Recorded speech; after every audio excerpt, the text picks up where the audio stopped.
Welcome to Taskforce Geek. My name is Dirk Hooper, and today I am joined by... Wow, what was that? And today I am joined by... Scott Prime! Howdy! That's it, Scott Prime.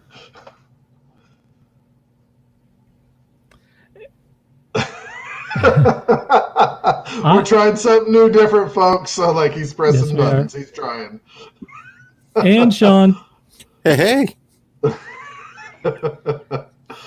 He's pressing buttons, Shawn. You got to entertain him. No dead air. There you go. Hi. Hi, guys. And CaseyJane, who's also known as Little Miss Fury. Hello. And finally, Walt Thompson. Good evening, everyone.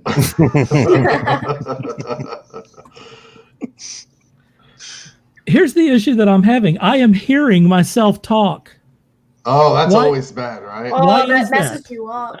Is anyone else hearing me twice? No, we sure aren't. Mm. You're just going to have to get used to that, buddy. You're going to stumble like mid-sentence now. That always happens when you can hear yourself in the playback. Yeah, it's hard. So no one else is hearing that, right? Nope. No, we're not hearing that.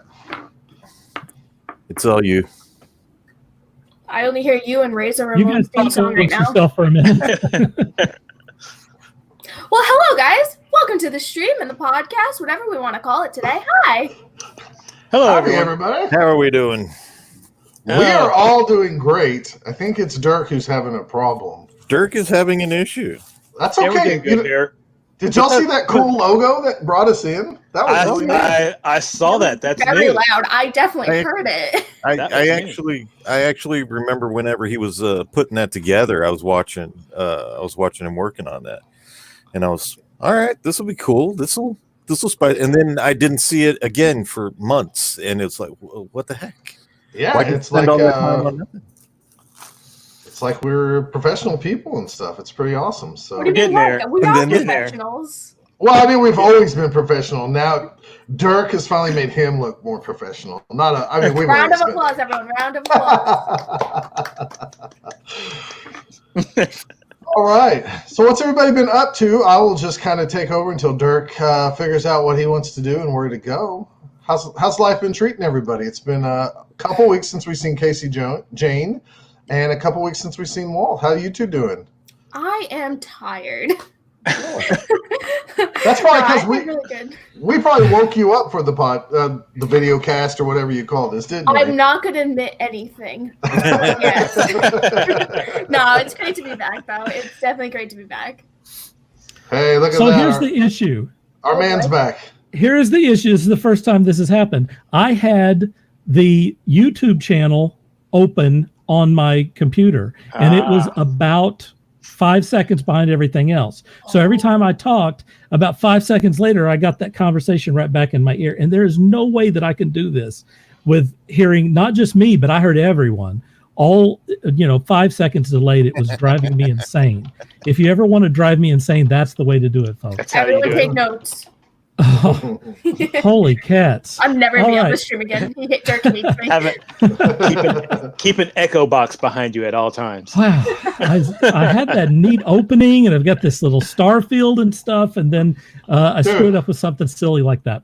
No, you did great, man. I mean, No, all it's all that was good. cool, and this makes it real. This is like you're sitting in the living room with us and going through all our trials and tribulations. A year from now, when we have the throwback show, we can go back and we can bring this up. That would be wonderful. Never forget. We'll all we give a will. great laugh. Except Trust for me, the whole time you were gone, we did not blame any of this on you. Sure. Even if you heard it in the playback, it's not true. You were just imagining it. That didn't happen. What the heck is Gary talking about here? When can we talk about whether that was Han Solo's Force Ghost or Princess Leia projecting Han? What? I Where's don't this even know coming who one of those people are. Wow, that's wildly off topic. We don't even have a topic. Is Han Solo the one that was trapped in ice or not ice or something? Is that who that is? MG. I know who Princess Leia is. That's carbonite freezing, by the way. Sorry, but is that the guy? That's the guy. him. That is the guy. There we go. Is the theory that Princess Leia or whatever, Admiral Leia or whatever she was calling herself, force projected to Kylo Ren, Han Solo? No. I believe that the theory? I believe he even expressed in the movie that it was the memory of Han Solo He was seeing. He did say that. The only reason why he called him Ben, the only reason why he approached him the way he did was because it was his own memory being projected. Jennifer says that these lights are freaking her out. I was concerned about that. So they're a little freaky. Warning with that. I mean, it's kind of a disco background, folks. But if it's putting people in seizures, that's not good. Yeah. All right. Let me get through my opening here. How about that? Welcome to Taskforce Geek. All of the stories or questions that we're talking about tonight originated on the Taskforce Geek Quora space. I'm going to give that to you. That's that right there. And by the way, Taskforce Geek on Quora, which you can find right there at that link, is now over 500,000 followers. That's pretty crazy. Holy. Yep. Yeah. I almost said a bad word. Yeah, and we're broadcasting live on there, so everyone saw my screw up. So congratulations. And this is live. It's called growth. It's called growth. There you go. Character development. We'll call it that. We are broadcasting live, as I said, on my Facebook account and on the YouTube channel right there. And by the way, when you're broadcasting live, don't leave that channel open or it will screw you up terribly.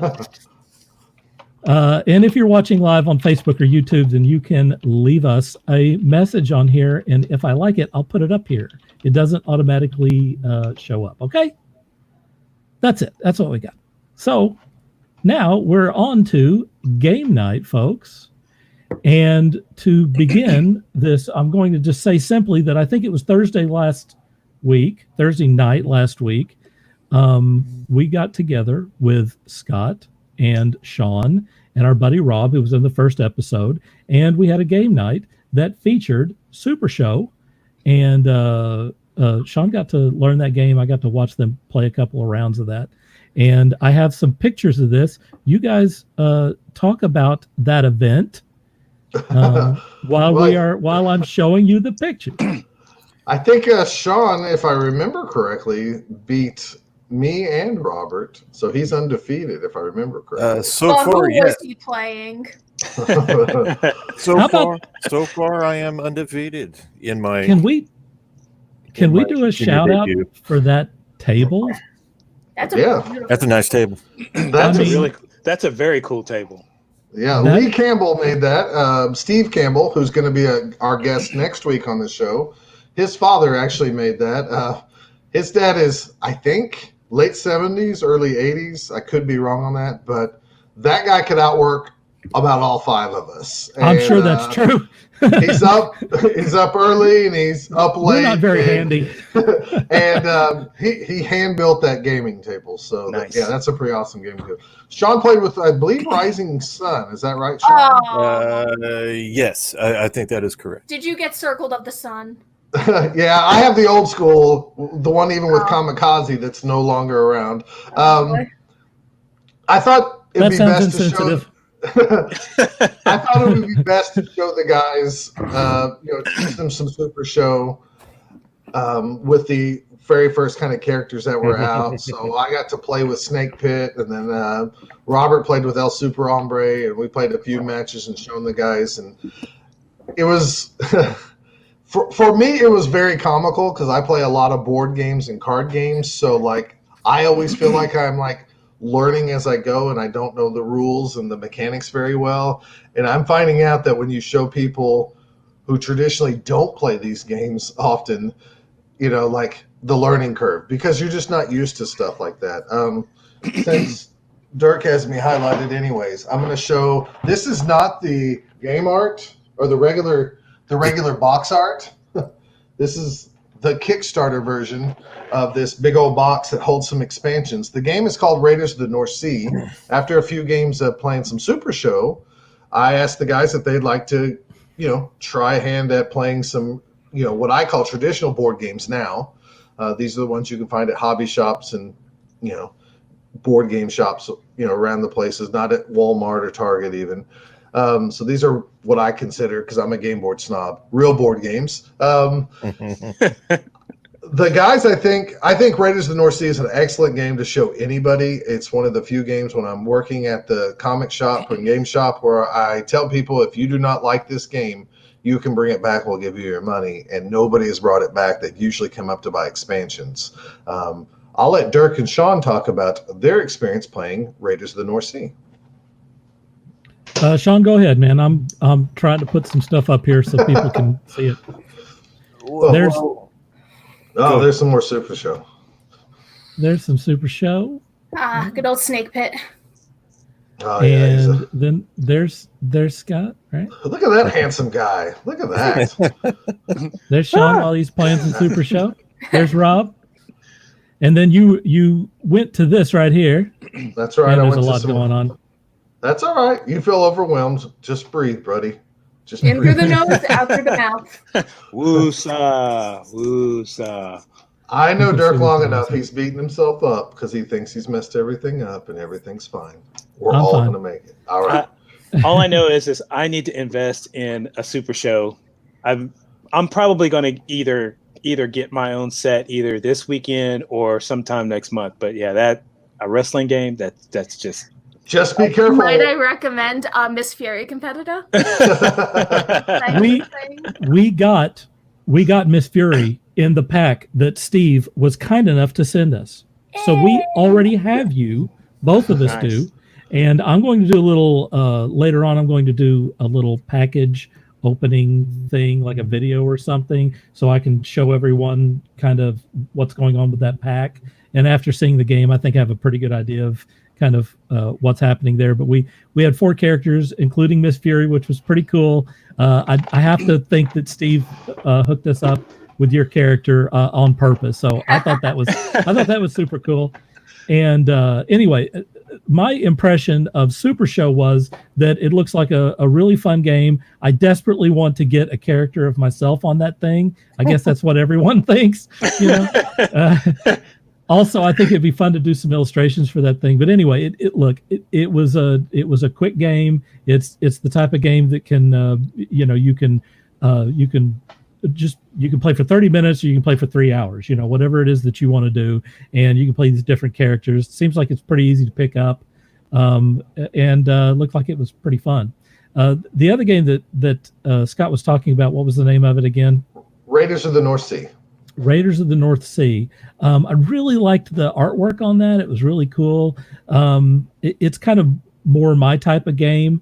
You are competing against other people, but it's also, there's a little bit of luck, but a lot of strategy that's involved. It's kind of low stress, it's competitive, but it's not like, a bunch of backstabbing stuff, which stresses me out, So I enjoyed that. I thought that was pretty cool. And I would, Scott says that there are several more of those games out there, expansions on that game, and also other games that are similar but different. And I would like to play those too. But I think the main thing that I want to talk about on having game night is it's been a long damn time since I have spent an evening with my friends, and it was a school night, as they say. We didn't get out of there till about 1:30, something like that at night, which doesn't necessarily affect me so much, but I know that Shawn needed to get up the next morning. I really enjoyed myself. It was a lot of fun to get together with friends once again and play some games and catch up. It's very different than doing stuff like this, which I also think is fun with my friends. But it's something where, if you're playing video games with your friends online, that's one thing, but it's quite another if you're sitting around a table together, you're ordering food together, you're talking about stuff in addition to that. It was really a great evening that didn't cost a lot of money, and I thought it was a lot of fun. And so, anyway, if anyone is interested in, playing a couple of games, the 2 games that we played were really good, and I enjoyed them. And I'm looking forward to our next game night. Shawn, we didn't get, because I was screwing around with everything. Do you want to talk a little bit about Supershow or the other game, which it's not coming to me. It's just not going to happen. Raiders of the North Sea. I got it. Of the North Sea. I got it.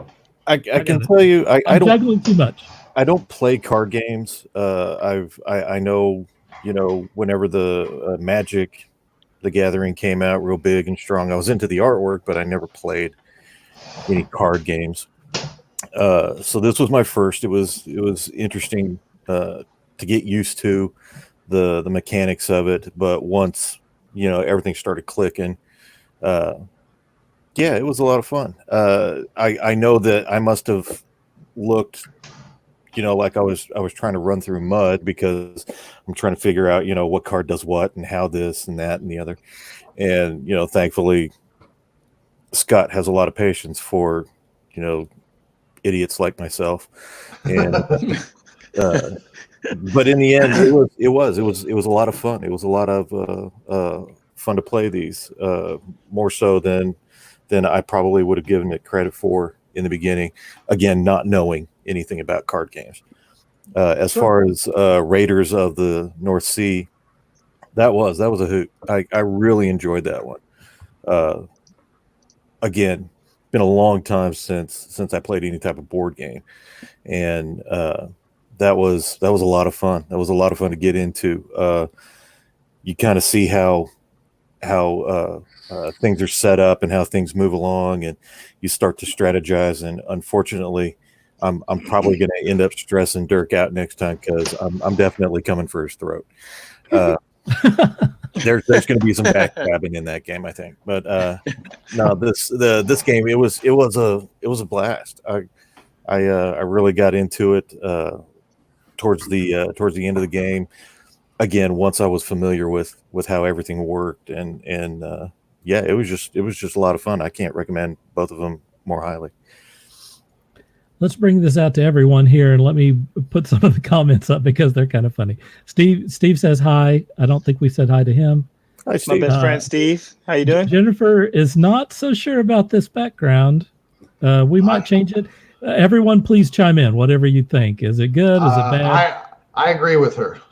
You think it's too much? I think it works great when like just 1 or 2 people are on there, but with the 5 or 4, there's a lot of flashing. All right. I think it's great for the opening when you're introducing us all. All right. That's our entrance. Maybe I'll try It doesn't bother me. Jury says hi. Hi, Jury. Shawn, your mom wants to know if we're coming on late. We're supposed to come on at 7. So we were not late. Jury likes your table. Thank you. Gary is putting out a shout out for the Raiders of the North Sea. Shawn's mom wants to know how much these games are. So I knew that Shawn enjoyed Game Board Night when he immediately talked about, like, I can't wait to open my Super Show pack. And then he goes, how much is the Raiders of the North Sea? Hi, Walt's mom. Hello. When Shawn asked me how much was Raiders of the North Sea, I knew that, like, and this is why I introduced people with that game, and that game's about $50. One day, maybe I'll show off my board game collection on here in a separate video, but it's ridiculous. And that's going to take 30 minutes. Board games, yeah. What I hope happens, and unfortunately, I know CaseyJane, you're far up northeast, and Walt's down south from us, but I hope that this leads to more Taskforce Geek, the local guys, playing some board games and getting on here and talking about it, because it is a fun thing. Playing online games is a blast. I get that. You can sit around naked and play games, but you can get together. You can get together in your boxers and play with your friends. So there you go. Well, I can't exactly do do you that. talking about, man? You're telling me you never played an online game naked? Like you got out of the shower and jumped on Rocket League and said just one match, and you're playing with your friends? No. Yes. All right. So you think some people said yes, they understand. So. I plead the fifth. I'm all about sarongs. But going on with that, Super Show as well.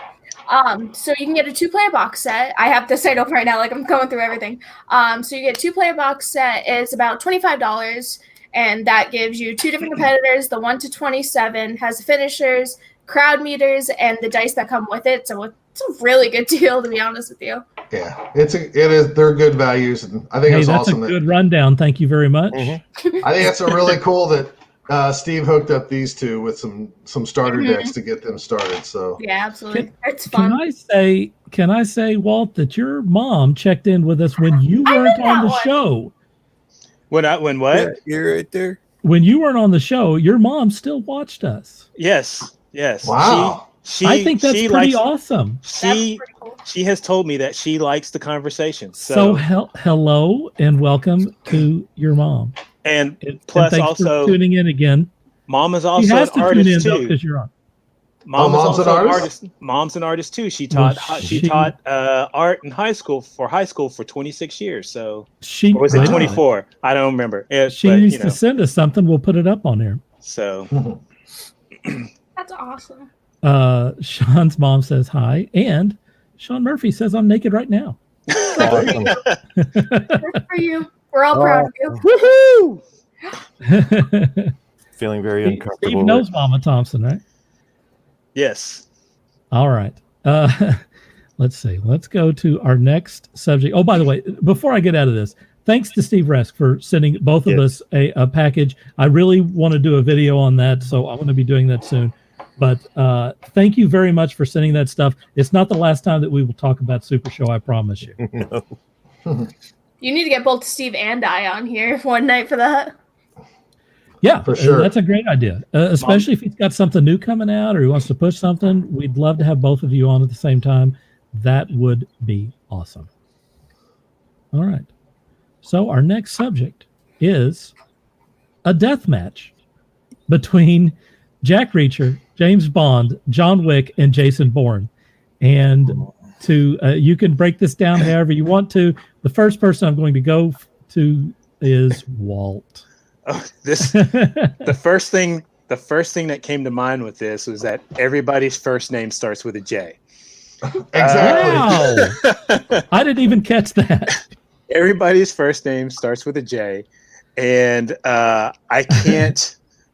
cannot break this down to a single winner, but all I do know is that I really wouldn't want to see this in just a room with nobody with weapons. I really want to see this in a wrestling match because I would really like to see it spill out of the ring and of someone, I don't care which two, it ends up on the announcer's table. You know, this would just make an awesome wrestling match. I don't have a direct winner. Right. I will say though that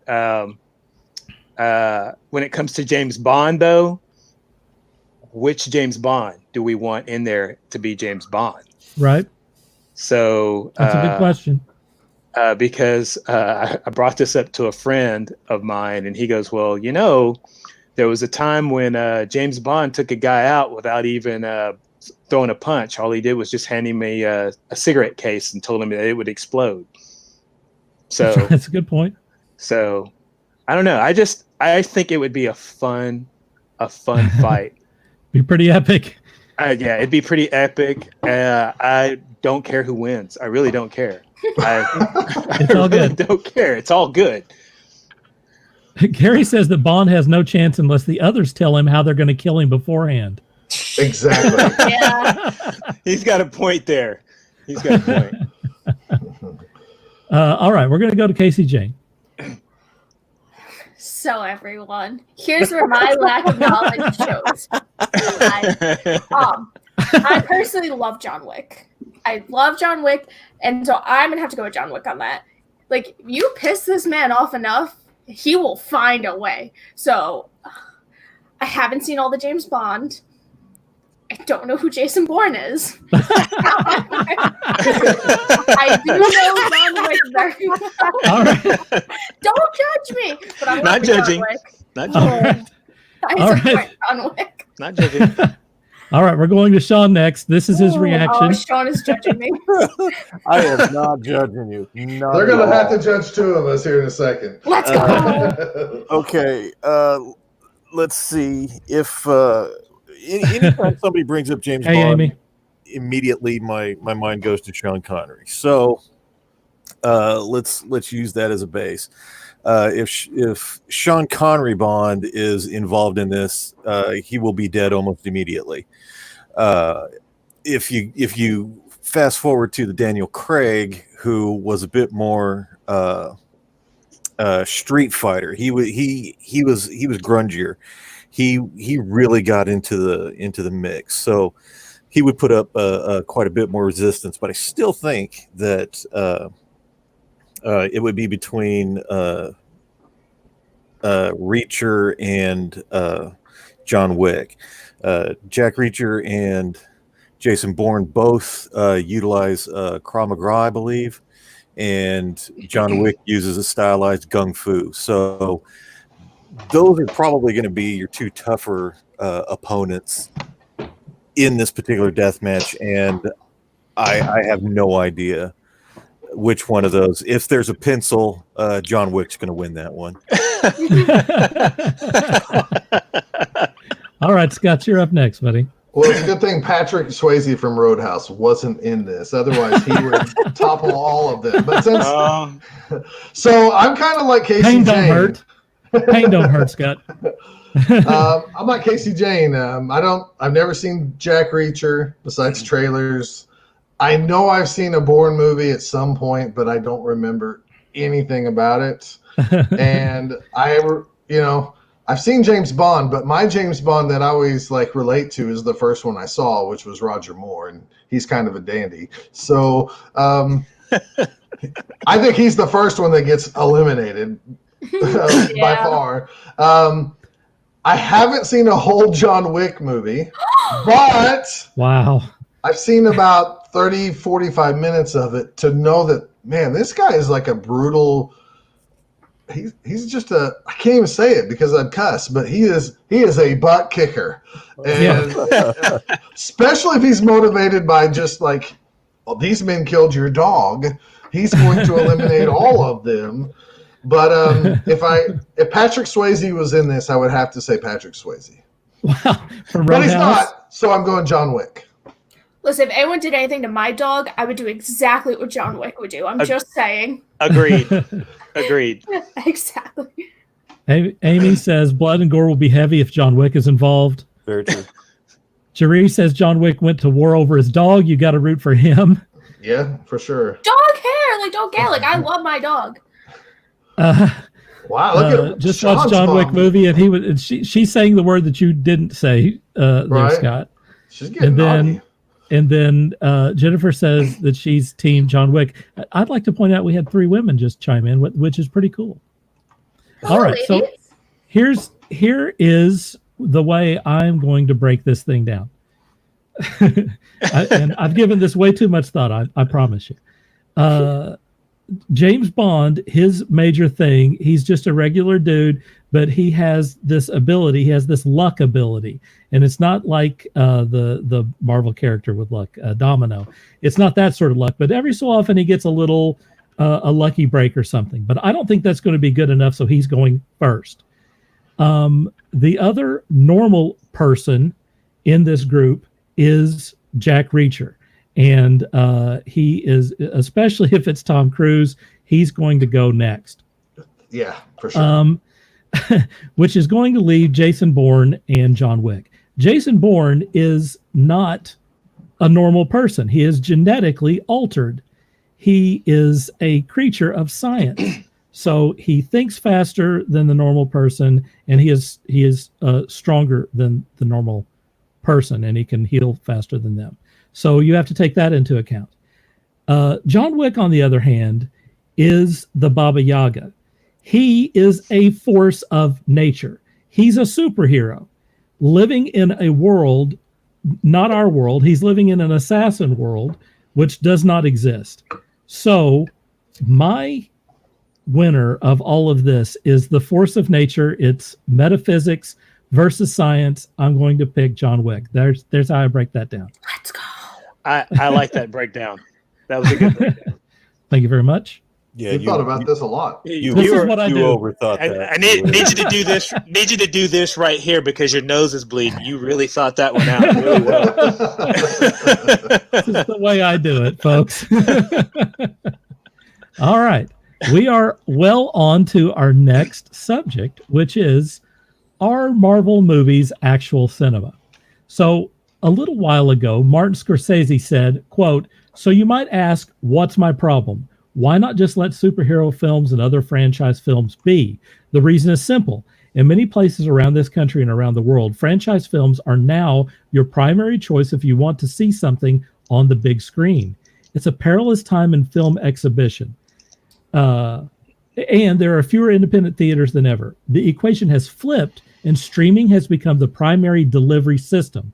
Still, I don't know a single filmmaker who doesn't want to design films for the big screen to be projected before audiences in theaters." So that is that's what he's putting out there. But he's basically saying that Marvel movies are amusement park rides, and real cinema is the stuff that, you know, he and others like let's say Quentin Tarantino or Spike Lee create. So let's see. Let's first go to CaseyJane. Oh, you had to do this. You did, Heather. So here's another thing, everyone. Let's all give me a moment. I have seen up to the first Thor when it comes to Marvel movies. We were going in order. I haven't even seen an Avengers movie. However, from what I have seen, I did really enjoy it. So I don't really understand when he's saying that it's not actual cinema. I don't really get that, because like it's a whole story based out of it. Like I try putting myself in his shoes and saying like, I'm sorry, I just can't wrap my brain around it. Like I don't get how you can't see that's not cinema. It's a whole storyline, and you can watch them as individual as well without going through the whole thing. Might be a little confusing. Trust me, I'm well aware it's a little confusing, but I don't know. I don't agree with him whatsoever on that one. And that's still coming from someone who hasn't even seen all of them and has watched them from the beginning. I just don't see his point of view on that one. I think they're great movies so far. But all right. That definitely counts. Walt, you're up next. Yeah, I had to go look up the definition of cinema. Just to refresh my I like that here. I like that. Is your nose bleeding? Bring Is it your nose bleeding? Yeah, but my nose isn't bleeding from thinking about it. It's from just being angry about this. So the definition of cinema, I'm gonna read it off here, and there's two different ones. You know, motion picture.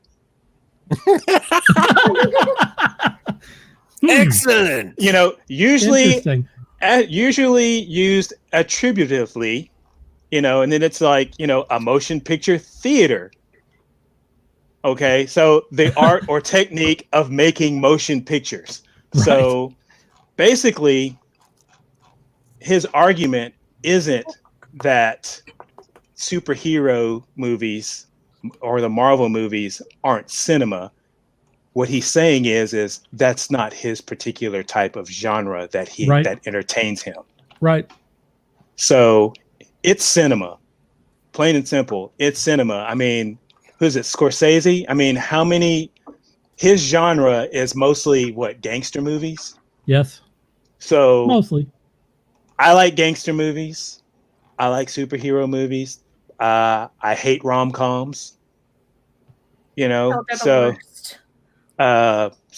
I can even sit through a dramatic movie. I wouldn't want to go to a theater to watch a dramatic movie, but you know, I could sit through it.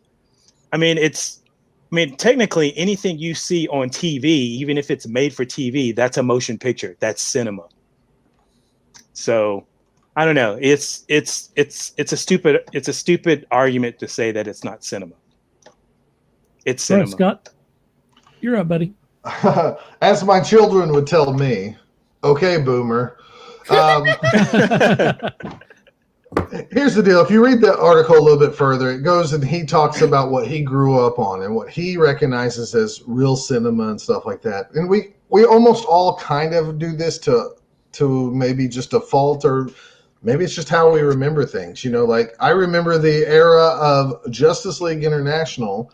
It was Justice League International number 17 that I picked up in the late 80s. I was in New Orleans, and I was more excited to buy a comic and try it for the first time that I fell in love with than I was for being in New Orleans. And I look back and I say, those were the good old days of Justice League. So we all kind of do this. I mean, people our age all say, you know, the first trilogy with Luke, Leia, and Han, that was the best Star Wars. Now, there's very few that say That's the prequels. because it is the best Star Wars. Well, That's a wrong opinion. I know, but if you take younger people who have watched this last trilogy, they don't have a bigger problem as some of us, and that's okay.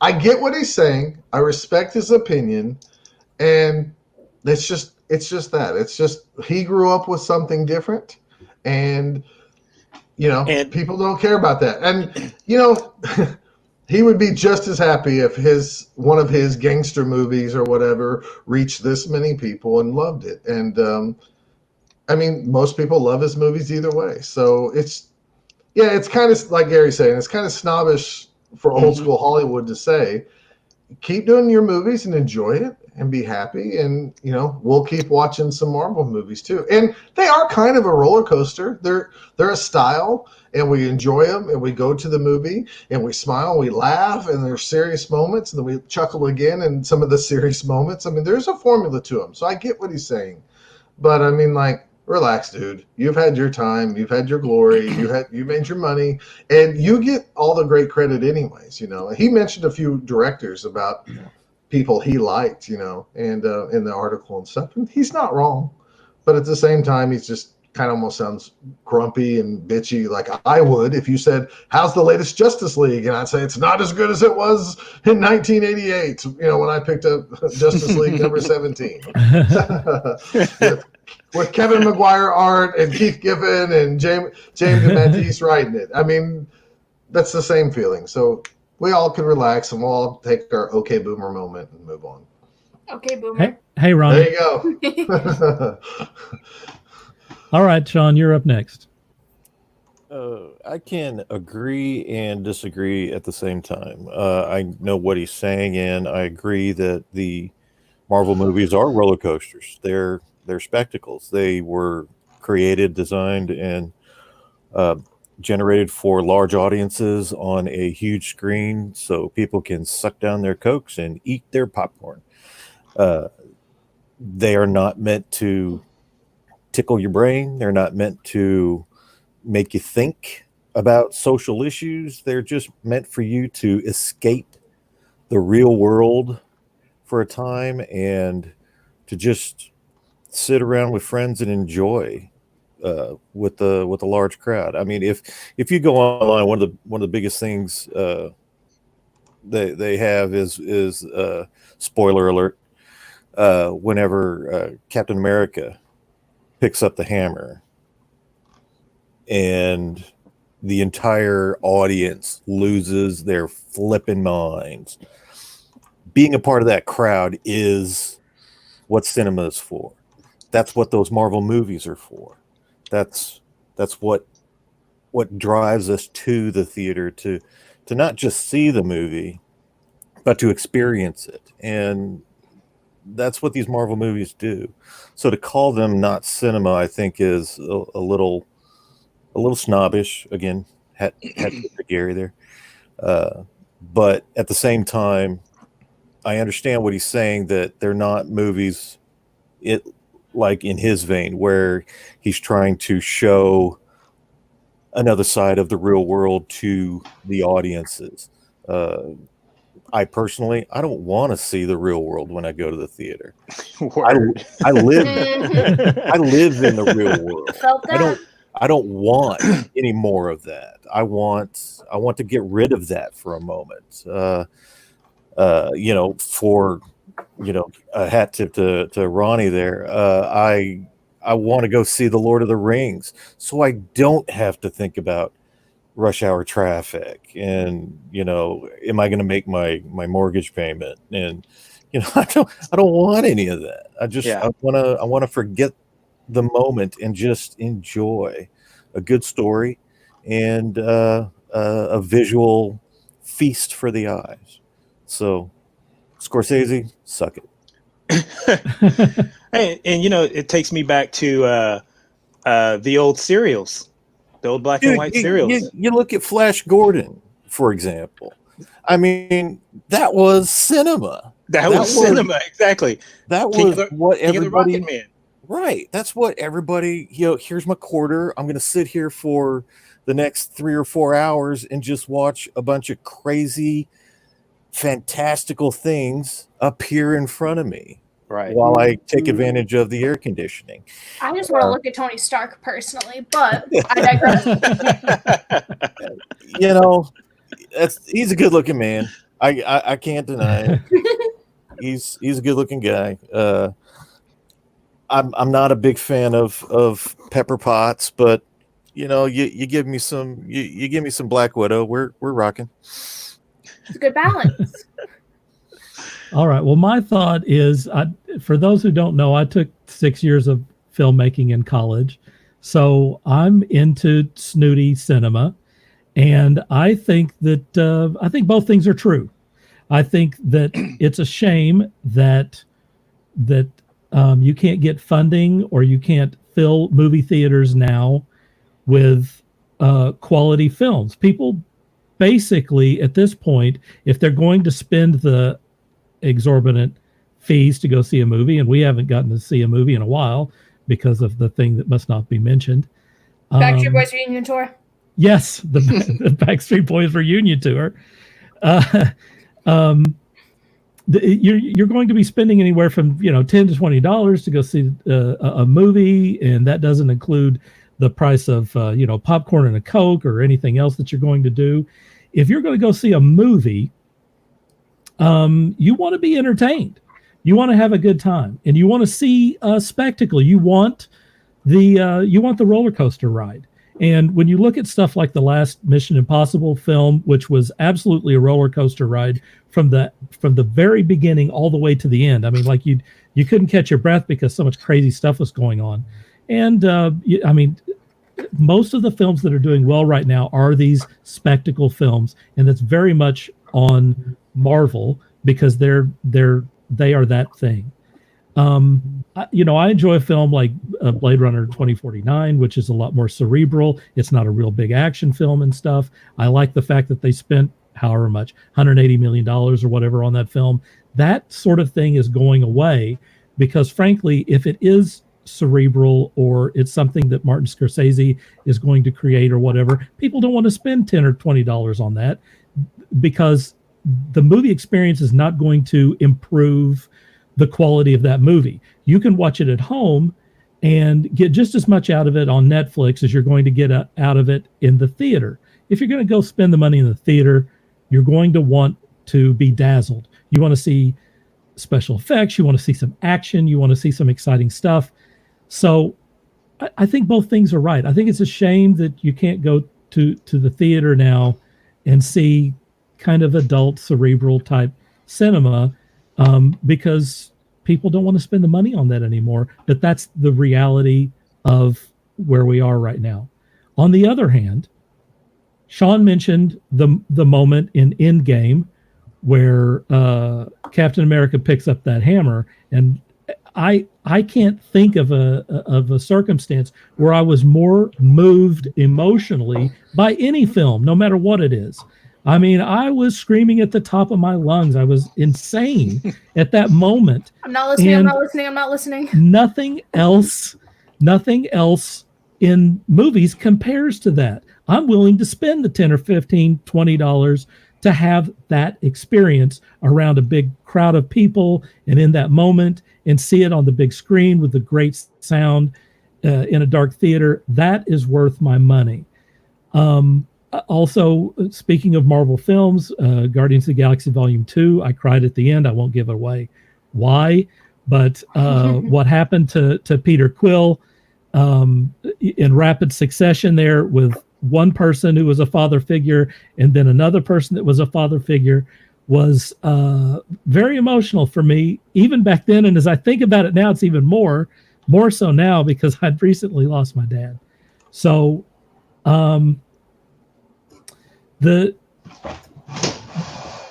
if a movie can affect me to that level, I'll be damned if that's not cinema.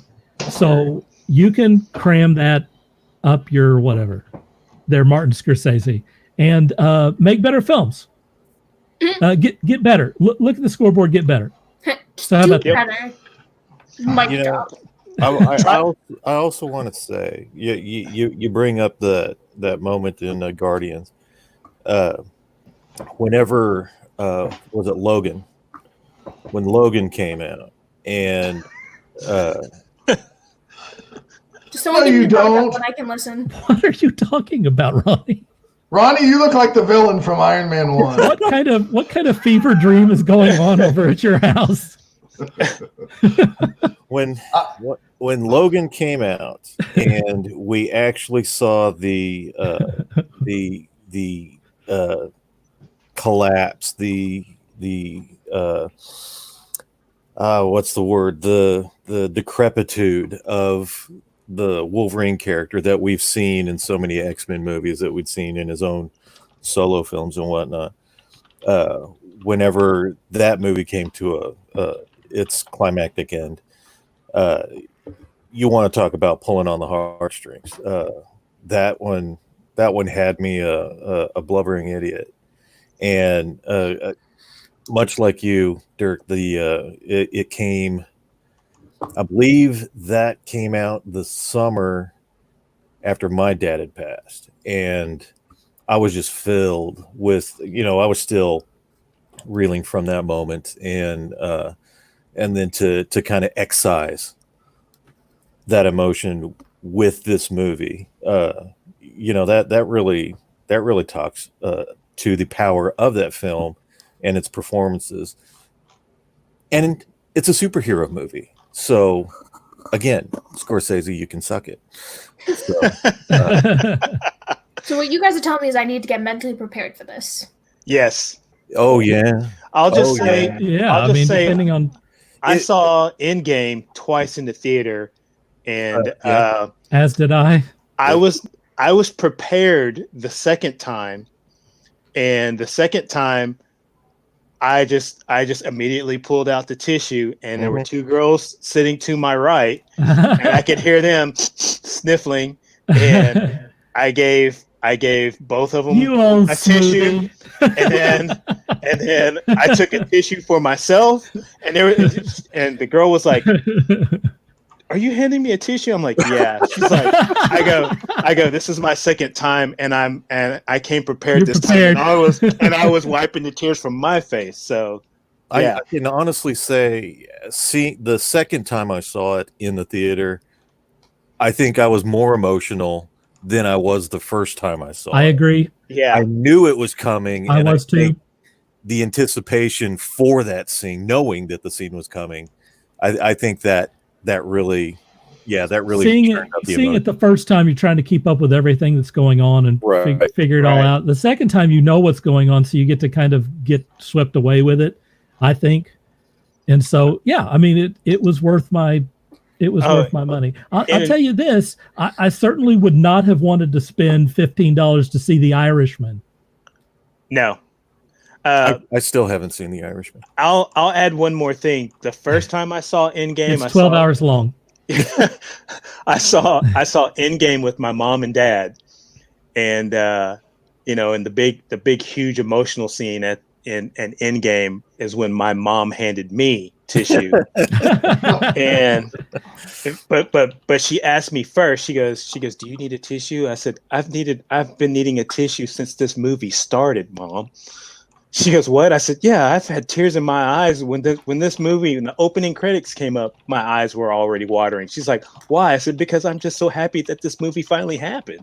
So, but then the second time it was like you said, it was an even harder cry because I knew what was coming, and it was that much more emotional. Oh boy. Oh boy. It's coming your way. It's gonna kick you in the gut. I'm not gonna lie. Maybe I shouldn't finish. No, absolutely. It is a wonderful. Again, it's a wonderful spectacle to watch. You should see it. It is a everyone should see it.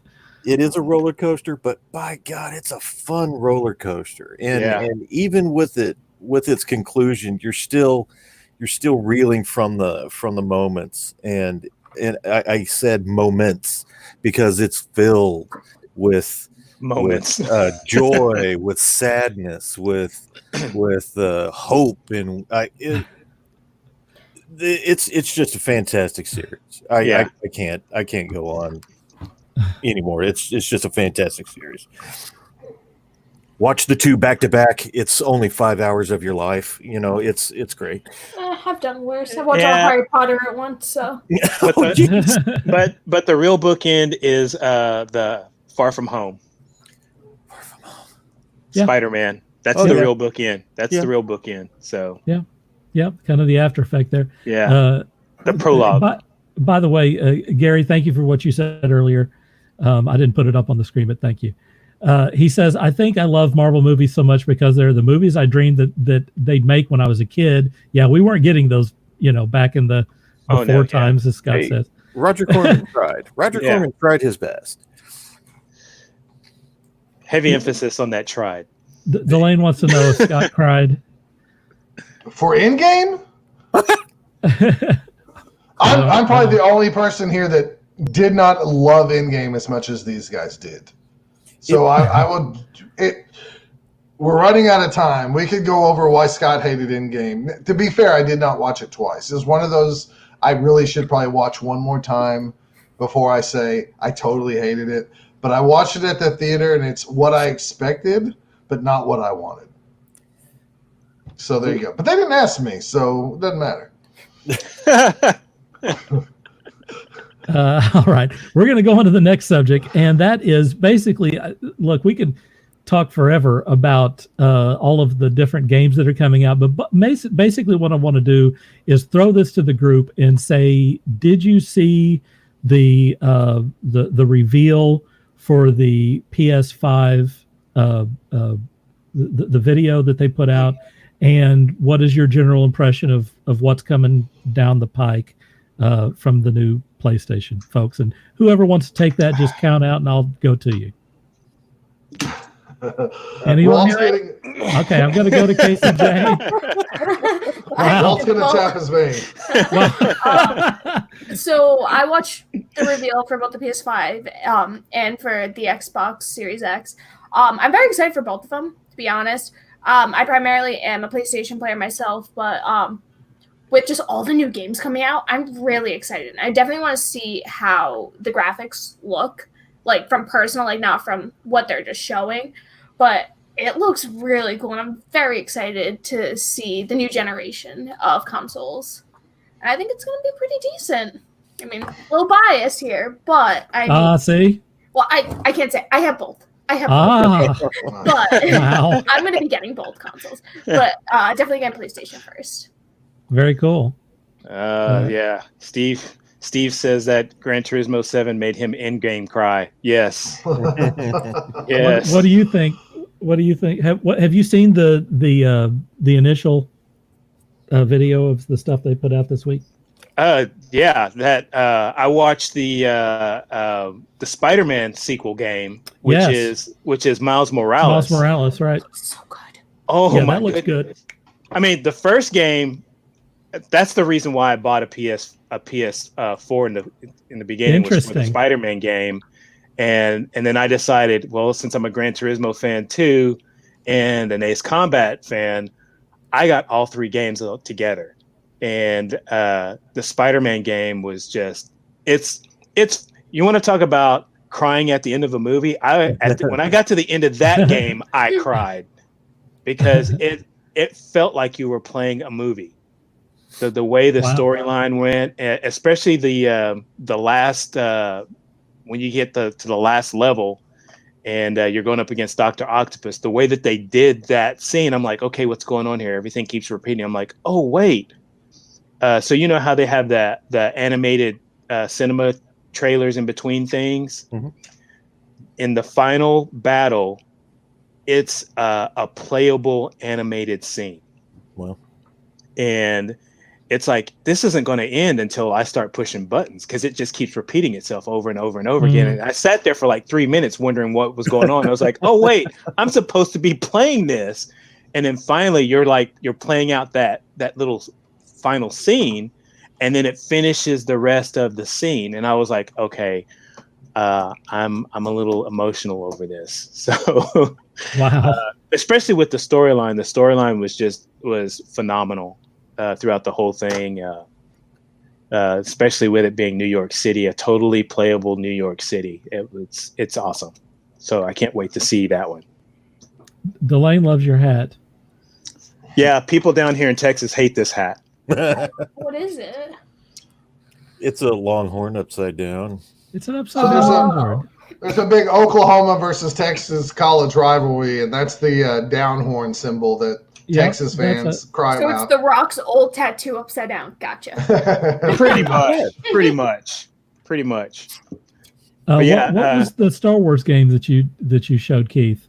Okay, so Star Wars Star Wars Squadrons, but it's going to be out for the PlayStation 4 later on this year. Right. But it's basically the game that everybody's been asking for since video games have gotten this advanced.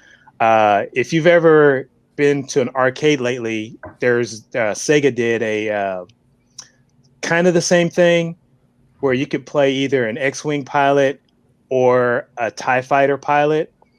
And it was a flight sim game. It's a beautiful game, and if you find like the ultimate arcade game of it, the seat moves in 360 degrees. So, but yeah, it's finally they finally done a flight sim game where you can be either a new what do you call it? A New Republic X-Wing pilot or a Imperial TIE fighter pilot, and you're commanding a squadron of 5. So that's pretty cool. Yeah, it looks beautiful. So that's on my list. Does anyone know how much they're going to release that game at? I believe I was talking to someone, it may have been Amy, that it's going to come out at $5.29. Does anyone know? Around $6. Ooh. Oh. I heard hello. I'd rather have a Supershow character. Yeah. Exactly. Supershow character kind of the same way. Yeah, they haven't really said exactly how much, but it's been around like 5 or 6. Whew. Wow. Yeah. I think I'm going to have to do what I do with all of these systems, which is wait for it to kind of degrade in price. I always give it a couple of years. I always work out all of the out all of the bugs. Yeah, I always wait till the second or third release. Because usually the first one, there's always problems with the first release. I agree with you all. I've told that for people for years, and all the young people around me think I'm like an old man. I said, don't take the very first generation of the system. Mm-hmm. Wait a few months, because they always have bugs in them. Yeah. And usually the next generation works so much better, whether it's a heating problem or all right, I don't need to be attacked like this. I remember I remember the first Xbox. Remember the Red Rings of Death.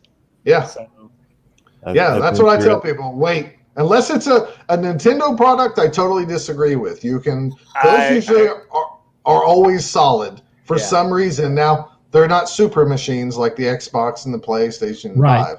But those two are fighting it out for the biggest member. A Nintendo product over the years, I will trust to buy first generation from, but not the other two. And Sony says this is the last console they're making. They're going to streaming next. Uh-huh.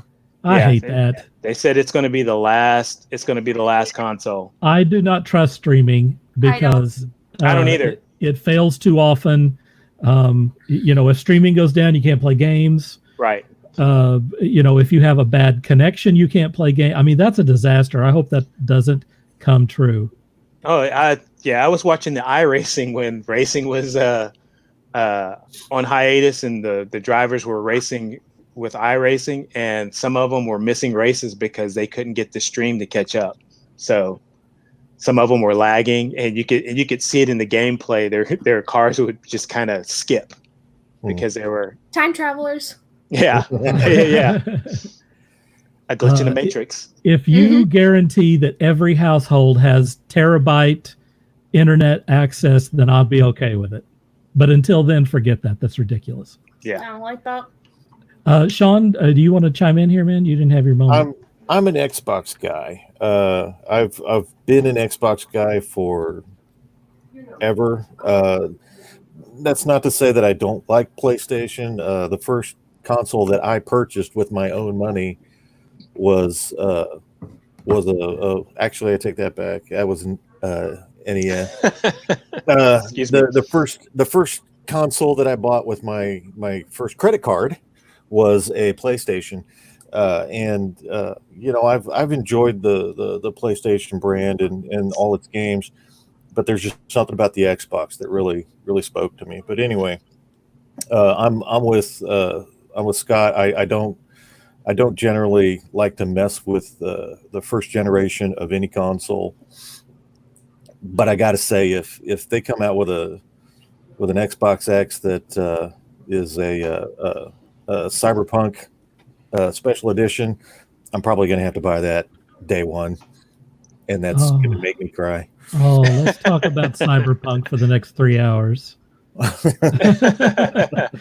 I'm so ready for Cyberpunk. It's like I've been waiting on that for my entire life. Well, I think all the turmoil is going on outside as we speak. So I mean, you can kind of get a feel for it. But you think Cyberpunk is happening outside your door? Pretty much. That's maybe not a good thing.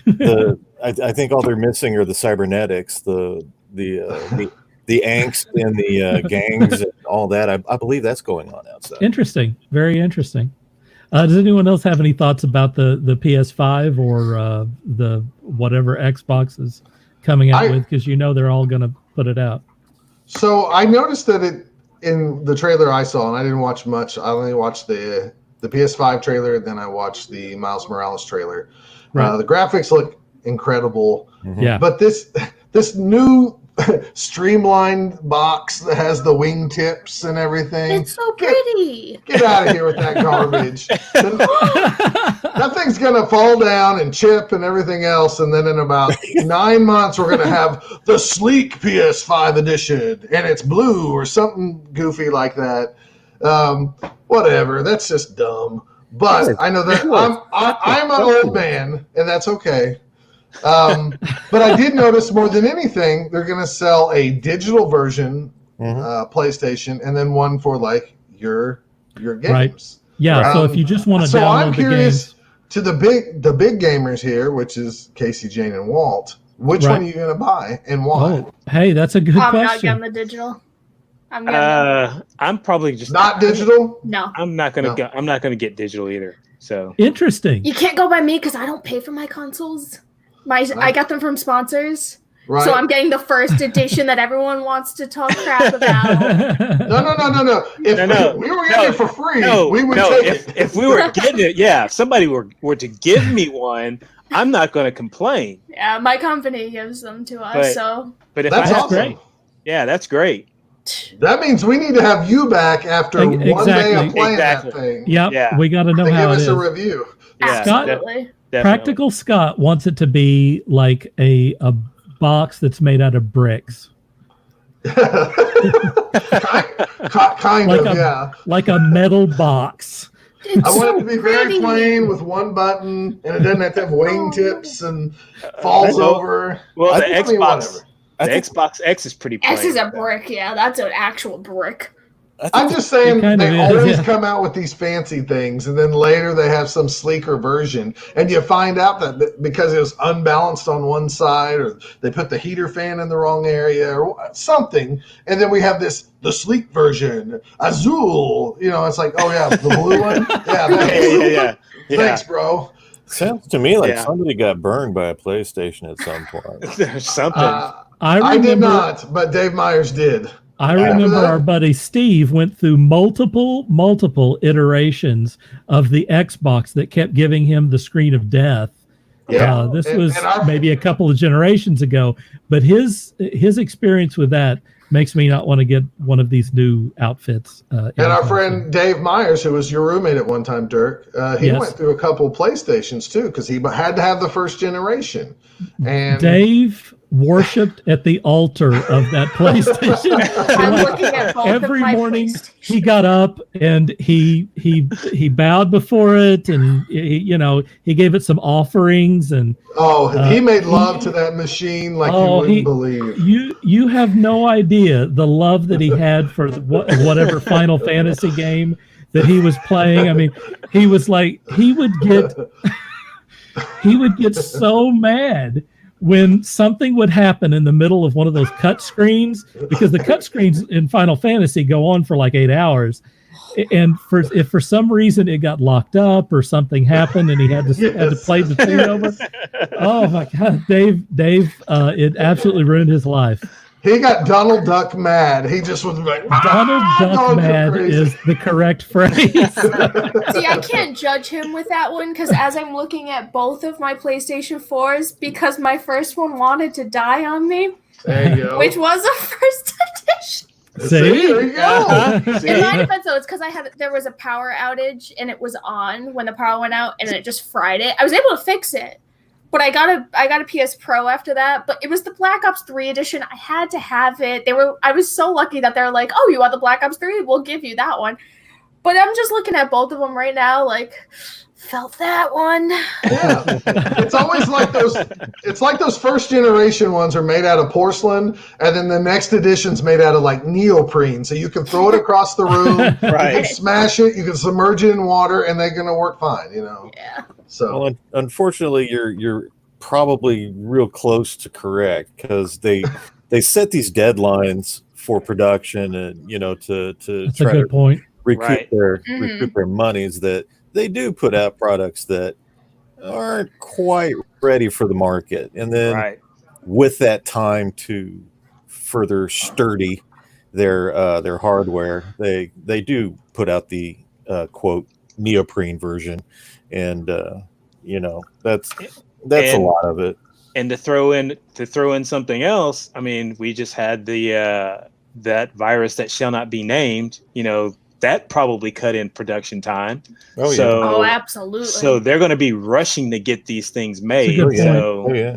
Well, not to mention supplies. I'm fairly certain that a majority of the computer chips and whatnot are going to be manufactured in China. So now they've got to get the computer chips and the motherboards and everything. That is another great point. That's going to have to be shipped over, and then in fact, I don't know how they're going to do it with that alone. With any luck, maybe they had enough supply to get this first round completed and out the door for holiday season this year. Yeah, right. So we can't even get Lysol wipes. They're supposed to be out today. They're supposed to be out into this month, so excited. Early next month. So this Backstreet Boys reunion tour ruins this. I'm going to be very upset. Call of Duty already got delayed. I'm so mad about it. I'm sick of this reunion tour. Retire already. Retire. Thank you. Oh, that is pretty wonderful. All right, folks. It is time, if you can believe it, for viewer mail. And it begins, esteemed host, solid episode with the Roberts' appearance. They both seem like very kind and creative people and have certainly been very productive in their respective ventures. Also, a triumphant return for our favorite re-bespeckled Ginger Panel member, Scott Prime. One thing that was mentioned, manga. And so his hot take is, end it. no moss. The sole exceptions being South Park send-ups and the original Speed Racer series. The world needs no additional tentacle porn, which all of it clearly is. Okay. Not. I think this is funny from a couple of angles. Number one, I think what he's talking about is anime, not manga. Right. Manga is the comic book version of Japanese comics, and anime is the Japanese version of animation. But I think he's basically throwing it all into one deal because he says he's okay with South Park, which is not Japanese, and he will give a nod to Speed Racer, and all other animation in his take needs to be eliminated, I guess. May I say one thing? Please. I will take you on in hand-to-hand combat, sir. Wow. If you're going to talk about my anime like that. I have a Sword Art Online tattoo, and I know it's not everyone's favorite, but it's mine. Hey, I like Sword Art Online. That is very cool. I have Kirito tattooed on me. I will take anyone in hand-to-hand combat for that. I love my anime. And, and there's Attack on Titan. Attack on Titan's a really good show. I mean, if you want to get halfway between adult and kid, you could go Naruto way. I mean, a classic. Yeah, there's the Dragon Ball Z. Let's go deep. Let's do a deep dive on some anime because he mentioned Speed Racer, but we have to go through Star Blazers or Space Cruiser, which is one of the best things of all time. Yes. The old version and the new version. Shawn. Yes. Robotech with Macross, and those three stories put together. What was the Astro Boy? What was the series we watched together, Shawn, not too long ago? That was in the late '90s. I want to say Gundam, but it's not Gundam. Yu-Gi-Oh? That's not very good. No. What did? I forgot. Yeah, Gundam. Gundam's been around since '74, so Right. What did we watch? I just started My Hero Academia. The one that ended so weird. Yeah, My Hero Academia. I just started it. Are you talking about Evangelion? Evangelion. Ah, yes. Man, that's good Neon stuff. Genesis. Neon Genesis. Yeah. Elven Lied. Elven Lied. I loved Elven Lied. Give me. You mentioned Sword Art Online. That's awesome. Give me Battle. I love my Kirito. And if you're talking about animation in general, you're really going to throw out Rick and Morty, which is perhaps the best science fiction series on right now. Focus on science, Morty. I think he's talking That's the about. only thing I know from I think he just doesn't like that style, which is fine. But like so much stuff from Studio Ghibli is amazing. Yeah. And I mean, Oh my God, those movies are incredible. Just breathtaking, amazing. I don't even like to buy movies, but lately I've been slowly buying one of those movies just to sit down with my kids and make them watch it. And they gripe at first, and then after they're done, they were like, "Dad, that was amazing and fun." And speaking of, they're all on HBO Max. I know, it's really tempting. I just cut the cord, Walt, and now I have like TV that's from like the 1980s. There's like just networks that play old Western shows, and one channel's supposed to be like a sci-fi thing, but it just shows old Robotech. By the way, Battle of the Planets does count because that's damn right. Battle of the Planets, and so does Akira. Thank you very much, Steve. Yes. How about Ghost in the Shell? Thank you again, Steve. Tokyo Ghoul. How about Tokyo Ghoul? Thank you, Amy. Hey, yeah. Come on. This is all amazing stuff here. Battle of the Planets. Gatchaman is Battle of the Planets. I think we can all agree that he's just dead wrong. He's very wrong. I mean, he's the guy who still loves Archie comics, so just let it be. So much of our American cartoons are now stylized after anime. It's ridiculous. Yes, and a lot of comic book artists steal from that anime style as well. I mean, I'm saying American comic book artists steal from that style a lot. So. I mean, if you go back and look at our old favorites, G.I. Joe and Transformers, all those those were done by Toei Ltd from Japan. That's anime. Yeah. It's all anime style with American looking faces. So, for sure. All true. Yep. I mean, growing up in the 80s, if there was a really cool cartoon, it was anime. It's like, why is HBO showing this? Oh, this is amazing. So. Even if it was an American show, technically it was anime because it was done in Japan. Samurai Champloo. Jinro. Yes. I was gonna say, look behind Shawn. Samurai Champloo. Oh my God. Yeah, that's incredible. And I've got another one. Oh gosh, I'm not coming up with names tonight. Space Dandy. I didn't care for Space Dandy. Dude, that was hilarious. Cowboy Bebop is where I was going. I couldn't come up with it. Now, Turbo Teen was amazing. Cowboy Bebop. Let's go back to what Steve said. Turbo Teen was pretty cool. I believe if you wanted to turn this kid into a car, you had to like put something cold on him, or was it hot? It was hot. Whenever he got hot, he would turn into the car. I just remember the episode where they bought some hot dogs from a hot dog vendor, and they started rubbing it on him to turn him into a car, and then later had to put ice on him to turn him back into a boy. That was the stupidest cartoon ever. But we watched it because we only got 4 hours of cartoons every Saturday morning. We're like, you know what else? Watch it. That was also a response to Knight Rider. Mm-hmm. Yeah, that was ABC's response to Knight Rider. They just, instead of it being Knight Rider, they made it a kid that transformed into a car. Knight Rider is terrible, by the way. I have some channel that replays those. They're awful, man. I have the box awful. Set. Oh my God, they're awful. Amy chimes in about Cowboy Bebop. That was the one I was trying to remember. Soon to be a live action show on Netflix. That's true. Translux changed my life when I was 12 years old. Does anyone know? Yeah, Translux is the American company that brought over Speed Racer. Oh, okay. I didn't know that. Yeah, good stuff. How about Silverhawks? Anyone? Silverhawks was Rankin Bass. But the animation company was Pacific something. I can't remember, out of Japan. Right. Sailor Moon and Thundercats. Anyone? Also did Thundercats. They did Thundercats, yeah. And they also did the original Hobbit, and I believe one episode or one, was it the Two Towers or Return of the King? Yeah, they did two of the Rankin and Bass. Rankin and Bass. Yeah. They did two of those Hobbit books. I know they did the Hobbit, and then I want to say they did either Return of the King or maybe it was the Fellowship. I don't remember. I can't remember. I can't remember which was it. The Tower one, or I think Bakshi did the Fellowship. It's been too long. Yeah, I'd have to look it up. See what you started, Pump? Yeah, there you go. We started talking about cartoons. We'll never get done.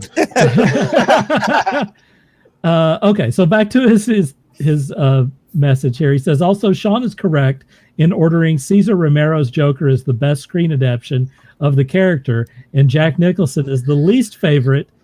Is accurate. Once again, Mr. Wilson's assessment skills are perfectly calibrated. Bonus, he also politely relieved his lower bow on Robert Pattinson and later threw in a reference to John Wayne's Genghis Khan. Cheerio. Also, adding Peter Sarsgaard to the upcoming Batman film may actually tempt me to watch it. He's easily one of the better actors in Hollywood and definitely amongst the most underrated. Sarsgaard has been stellar in a wide variety of roles, including Salton Sea, Shattered Glass, and Jarhead, all of which are fine films. Note, see Salton Sea immediately if you have yet to do so, if just to see Vincent D'Onofrio's nose or lack thereof. Okay. He brings up another subject, which I am not getting into right now, and his thing is long, and us talking about it will take forever. So I will conclude with your friend, advocate, and greatest champion, Pump. Seriously, P.S. Seriously, no more manga unless Cartman or Spritle are involved. Oh, jeez. Spritle. Jeez. We won't do that, Speed, unless we can have some candy. Mm-hmm. He means anime. So if you want to, right? So we need to have a whole show dedicated to anime now. For sure. I mean, we just talked extemporaneously for about 10 minutes on the subject, so I would say that's probably a great idea.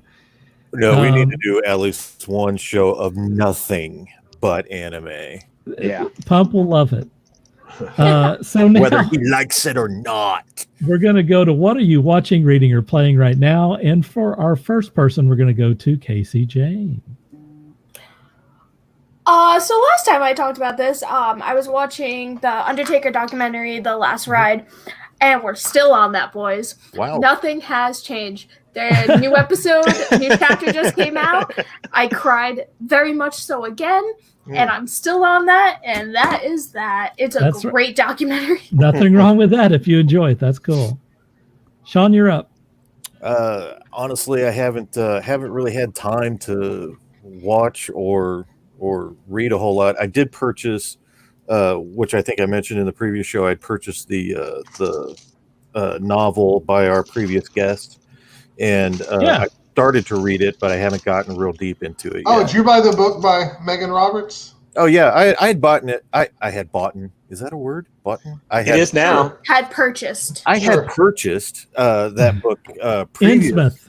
It's called Innsmouth. To them being a guest, because I wanted to get a feel for the story and whatnot, and unfortunately I hadn't had time to read it then. I still haven't had time to read it. I have started it, but I haven't gotten too deep into it. As far as watching, I'm still checking out Shudder and a lot of the interesting films that they have on there. Some of the stuff I haven't seen in decades, and then of course some of the stuff I've never seen that I've heard of, just never had the chance. So yeah, that's about all I got. All right, Walt, you're up.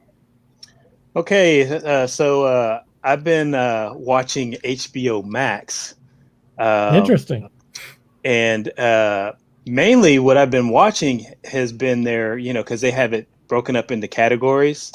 So I've been watching the Turner Classic Movies because they have all of the Showa Godzilla movies on there from 54 to 79. Hey, that's cool. From the first one all the way up to Megalon. So I've been watching that. Watched a few other movies that were on there, like classic movies. I really do like when it comes to cinema, like we're jumping back to that whole thing. I like watching some of those old black and white movies that are just, because I love the whole, what do you call it? The melodrama from the day. So there's that. And then the other thing, I haven't been reading, but I've also been watching this. I don't know if you can see that. Nice. This is actually a Japanese collection. Yeah, this is the Transformers Headmaster. And this actually takes place after the last original series that we had here in the States. So is it English subtitles or is it? It's English. It's English subtitles. Okay, but I will not watch it. I know. But I don't read movies. I watch them. It takes place right after the last little mini series for the Headmasters that we had here in the United States, and goes on. And so that's reading and watching at the same time. Hey. And just something else that I found out. This is specifically for you, Scott, because I forgot I even had this. Because I mentioned I brought up the manga of the Muscle Man, the wrestling thing. Kanika Man. I forgot that I had this. Oh my! Oh my gosh! You want my address now so you can? It's by the creator of the series. That's beautiful. My gosh! And that is beautiful. And how I got this, you're gonna freak out. Thank you, Walt. I can't wait to hold that in my hands and hang it in my house. Yes, I'm pretty sure you would like to have it in your house. But how I got this, a coworker of mine, I used to work at this print shop. She went to some convention of large format printing or whatever, and she randomly got that in a raffle. Wow. And she brought it back. She goes, I don't know if you know anything about this, but the artist was there and he drew this there, and they raffled it off, and I was I'll give you $100 for it right now. Not for sale. Oh, We denied. can arrange that. Not for sale. Denied. I'm in fact, I'm one of my goals this year is to have that framed so I can put it up on the wall with the rest of my autograph things here, right Right. there. Yeah. By the way, Casey James, Rikishi's up there. I got his autograph, by the way, Oh, nice. and Daniel Bryan. But yeah, so that's all I got going on. Steve says that he calls BS on you. He says you're watching Disney Plus and Moana over and over. I've never watched Moana. I also never watched Moana. Me neither. I've seen Moana. I have watched a few episodes of the old DuckTales and the new DuckTales on there, but no, Moana. I have yet to watch a Disney Pixar movie on there yet. What? I've been rewatching Hannah Montana on Disney Plus. No, I have. Good old days. I mostly All stay right. on the Star Wars and whatever. So All right. I've been reading comics. I've been catching up. It's weird when comics get cut off from the world because of the disease we cannot name. Even though I had comics, I didn't. The Backstreet Boys reunion tour. Yeah. I'm so glad that caught on. So it took new comics coming back out for me to kind of want to read the new comics again. Otherwise, I was reading the old comics. So I'm catching up on all the X-Men stuff. for Hey, the that's last pretty cool. couple of weeks. I like if the you're design not- on those. Yeah, if you're not reading, about a year ago, Jonathan Hickman got full reins of the Marvel X-Men, and he really redid them in a pretty unique and different way that I pretty much spoil if I said anything, but it's different enough that I'm still interested a year later. So I've been reading those. Well, of course, we've been playing some Raiders of the North Sea. I already showed you that earlier. This box doesn't do it justice. Like I said, that's the Kickstarter version, so it doesn't really advertise the game. Looking forward to more game nights. I did read, last week I talked about the A-Team, and I talked about Alf and some comics from the 80s I bought. That's what it looks like. That's what it looks like. Yeah, that's on the table. I must say, the A-Team comic was surprisingly better than I thought, and the Alf comic was tremendously awful. It had like 5 short stories in it. I read one short story, and then I was like, I've really had enough of this, but I wanted to read the parts where the High Evolutionary stepped in. And he was actually in 2 stories. So I read those 2 stories, and I'm like, I don't ever need to read another Alf comic or see the series as long as I live. It's truly awful. But the A-Team stuff was like, found out there was only 2 more issues. I might just go pick those up and read them. You liked them that much? So it was like watching an episode of the A-Team. They had a little thing to go try to figure out, and they did some investigating, and they had to trick B.A. Baracus into drinking some loaded milk and getting him on a flight across the ocean. It sounds like a regular episode. yeah, I mean, how can you go wrong, right? Like I said, I was expecting utter crap where like I would struggle to finish it, but I read it going like, maybe I should crack open number 2 and read this. So.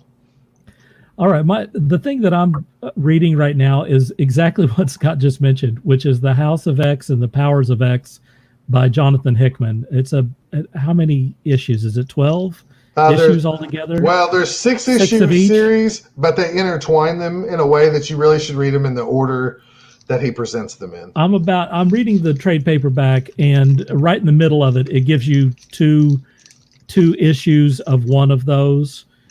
Back to back, and then it goes back to kind of the back and forth. So you read the part I was telling you about that would blow your mind? It was one of the best comics?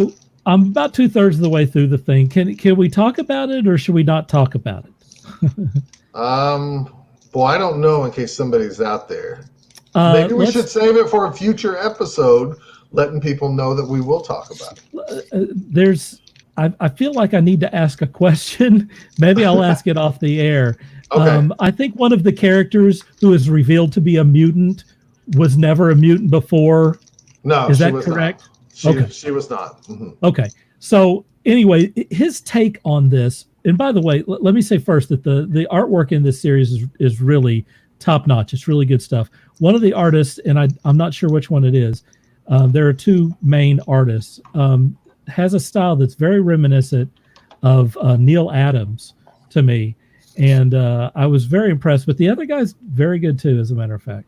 But the story is really good, and I'm going to say right now that there is a high probability that they're going to use this storyline to bring the X-Men into the MCU, because basically they pay respect to all of the previous incarnations and stories of the X-Men, and then kind of figure out a way to kind of change everything that you know and make it part of the story.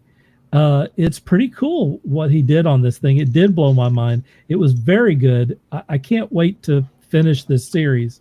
And if you're reading some of the new stuff, does it hold up, Scott? I mean, is it still pretty good? I'm still getting it. So I'm getting every X title out there. They continue to put like a certain order that if you read them all, to read them. Really? So I've been trying to continue. Is Hickman to do still that involved? with a couple of the titles. He's handed it off to other people, but some of my favorite titles he's not even writing. So that tells you that I really enjoy it. I think love the changes that he's made in this. I know we're probably the only two, unless other people have read this, know what we're talking about, but we really don't want to spoil it for you. But I don't know if you picked up on, they did a good way to reestablish the X-Men by keeping everything continuity. And to me, and we'll talk about this off the show, they have a way in there to reset it all if they want to. And I don't know if you picked up on that or not. But absolutely they do. I mean, if in 10 years they say, we like Jonathan's stuff, but we want to go back to classic X-Men, all they have to do is do one thing and it's done fix it all. It's done in a way that I've never seen it done this way before. It's very clever. As a matter of fact, I kind of had to read the particular issue like 2 times to kind of figure out exactly what was going on there. And once I did kind of, fully grok it, I thought it was pretty awesome. Yeah, that one issue was, to me, one of the best single comic issues, in which what made the series, and it's the linchpin to all of this. But right up there with anything that Neil Gaiman or Alan Moore have written for comics. The particular issue we're talking really about. Well, I mean, sequentially it was well done. The story idea is well done, and again, the art is top notch. The particular issue I'm talking about is the House of X #2. It's called The Secret Life of Mora X, and it's That's incredible. I'm just saying, like, you read it and then you want to go read it again. And that's exactly what I did. So, anyways, I went right back to the first of that and said, I gotta pour over that one more time.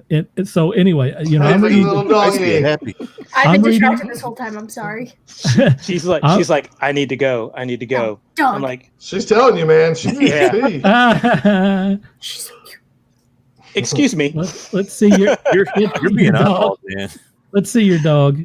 There she. Hey, Sid, come over here. We're all into that. Here, Sid. Oh, look at this. None of this crap. I gotta go. She's gotta go. Walt, you let that dog go pee just right there on your couch. No. All right, it's promo time. Who wants first? Let Walt go so he can let the dog out after. Fair enough. Let's go to Walt. I really don't have much to promote this time. How about that? Yeah, you can go there. How about that action right there? Yeah, you can go there. Bam. If you want to get a good look of all of my designs that I've made for Gran Turismo. How about that? Like that little thing right there. That's beautiful. Let's see if I can get the banner off of there. Keep talking, Walt. Because the game allows you to design your own race cars and everything. So there's one I did for Taskforce Geek there. That is so awesome. Everyone I showed that to my mom, and she's like, "Is that real? Did that happen?" It's like, it looks real. It's not real though, but it's pretty damn cool. Yeah, you can go there. I've uploaded 3 new designs on there this over the weekend. So there it is. Write it down really quick. Yeah. Or when the show is over, go back and pause it Well, And, I will put that link in the information wherever this is posted. Yeah, or you can go there. If you go there, you go to the community. You can look up the OG Kryptonite King. OG, capital O, capital G, Kryptonite King. That's all one word. That's me. Promote your 100% on Firecracker. That's an inside joke. All right. That's an inside joke. Ronnie says beautifully done. Thanks, Ronnie. All right, we're going to Scott next. All right, Walt, take that dog out to pee really quick. Okay, we're going out. You can go catch me over at bothdown.com. Listen to the latest Blood Bowl podcast. We review La Pique, which is a new version of the Spike magazine done for the experimental Bretonian team. So if you're interested in that, you can go listen to me and Steve Campbell, my co-host over on bothdown.com. And Steve Campbell will be with us next week to be a host on Taskforce Geek. That's a good plug there. Hey, there Here's you go. Both Down again. Let's see who's up next. Let's go to CaseyJane. Hi. You can follow me on Twitch over at twitch.tv/LittleMissFury, or you can follow my Twitter at LittleMissFury. Twitter at Little Miss Fury. And okay, so it's Little Miss Fury on both Twitch and on It's that way. They're both that link. Twitch and Twitter. You're only on social media that starts with TW. No, but those are my primary ones. Or Instagram, whatever your heart desires. They're all that same name. That's all good stuff. All right, Shawn, you're up. I've actually started working finally taking a break from playing with the Ranking Studios to actually start on a project that I will be releasing more and more details on the website, rankingstudios.com, and our Facebook page, Ranking Studios. So keep your eye out for new stuff coming out of my artwork on my stuff, and we'll see what everybody thinks of that. Please go to the website and let us know what you think. All right, my stuff is the same thing. That go to rankingstudios.com, or you can go to the let's go all the way back up here and see if I can find that Quora space. There's 500,000 people that are following that. If everyone on that followed this, we wouldn't have on YouTube, we wouldn't have this stupid channel. Where is everyone on on the Quora Task Force Geek? Please go follow us right here on this YouTube channel. All these people, please do that. Does anyone have anything else that they want to talk about before I bring us home? Ronnie mentioned Devil, Dinosaur, and Moon Boy as a good comic, and I have read a few issues of those. And for the '70s Jack Kirby stuff, it's very fun and fun to read. I agree. All right. And I want to say, I want to give shout out to some people out there. I want to say, if they're watching, I hope they're watching. If not, they better be watching the replay. Happy birthday to Jamelia. She had a birthday this weekend. And I want to also give a shout out to my cousin who's battling cancer right now. Him and his brother, his younger brother is the perfect match donor for him. So I want to wish them luck. That's great news. And everybody else, thanks for watching. And that's about it for me. All right. Anyone else? That's it, bro. All right. Before we go, I want to mention that we're looking for guests for Task Force Geek. If you're interested, please contact me at taskforcegeek@gmail.com. If you have something to promote, even better, we will promote you. We love that. Visit us on the Task Force Geek Quora space. There it is. It's on the screen right now. Thanks to everyone for watching us.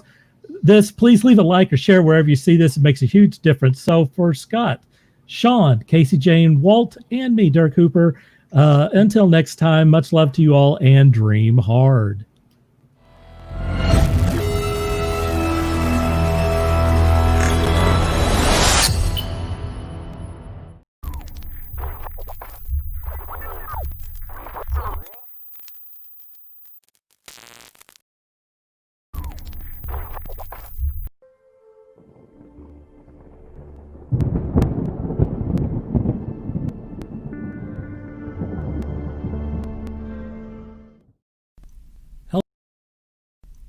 Hello, Task.